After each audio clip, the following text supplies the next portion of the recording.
અભય થઈને નિષ્પક્ષતાથી નિરપેક્ષ રીતે વાસ્તવિકતાનો અરીસો રૂપી સચોટ માહિતી લાવતો સત્યની સાથે અભય ટાઈમ્સ।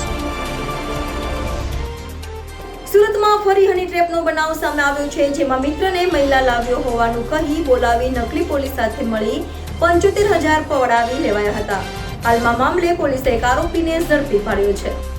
કતારગામમાં રહેતા રત્ન કલાકારને તેના જમીન દલાલ મિત્ર ઉમેશે 22મી ઓગસ્ટે ફોન કરી જણાવ્યું હતું કે હું એક ભાભીને લાવ્યો છું, તારે આવવું હોય તો આવ, જેથી રત્ન કલાકાર મિત્રની વાતમાં આવી કતારગામ કાનફણિયામાં આનંદ મંગલ એપાર્ટમેન્ટના પાર્કિંગમાં આવેલા ઘર પાસે ગયો હતો।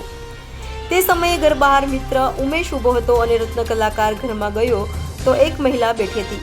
મિત્રના ઈશારાથી રત્ન કલાકાર અને મહિલા એક રૂમમાં ગયા હતા। એટલામાં 3 શખ્સોએ રૂમમાં ઘૂસી પોલીસનો આઈ કાર્ડ બતાવ્યો હતો અને રત્ન કલાકાર તથા તેના મિત્ર ઉમેશને લાફા ઝીકી દીધા હતા અને રત્ન કલાકારને હાથકડી પહેરાવી દીધી હતી।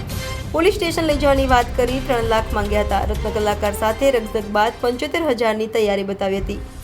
રત્ન કલાકારે સેફ ડિપોઝિટમાં રકમ લઈ ઉમેશને આપી દીધી હતી। રત્ન કલાકારે કતારગામ પોલીસમાં ફરિયાદ આપતા પોલીસે મિત્ર ઉમેશ પટેલ, અમિત મશરૂ, અલ્પેશ પટેલ સહિત 4 જણા સામે ગુનો નોંધી મિત્ર ઉમેશ અર્જણ પટેલની ધરપકડ કરી છે।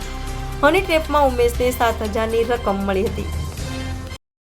ગઈ તારીખ 22/8/2024ના રોજ કતારગામ પોલીસ સ્ટેશનમાં ફરિયાદી શ્રી જીતુભાઈ ધનજીભાઈ મિયાણીની ફરિયાદ આધારે એક ગુનો રજીસ્ટર કરવામાં આવેલ છે।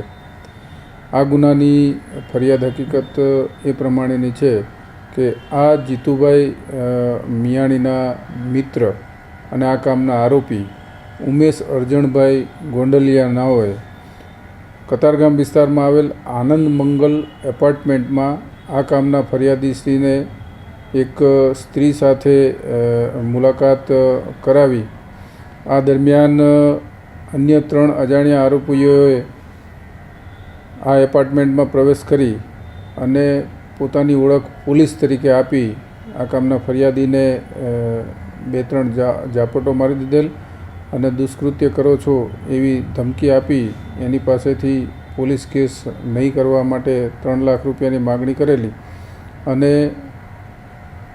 અંતે ₹75,000ની નક્કી થતાં આ રકમ ફરિયાદી પાસેથી બળજબરીથી કઢાવી લીધેલ, જે બાબતે હની ટ્રેપ જણાતા કતારગામ પોલીસે ગુનો રજીસ્ટર કરી આગળની તપાસ હાથ ધરેલ છે। કેટલા આરોપી પકડાયા છે?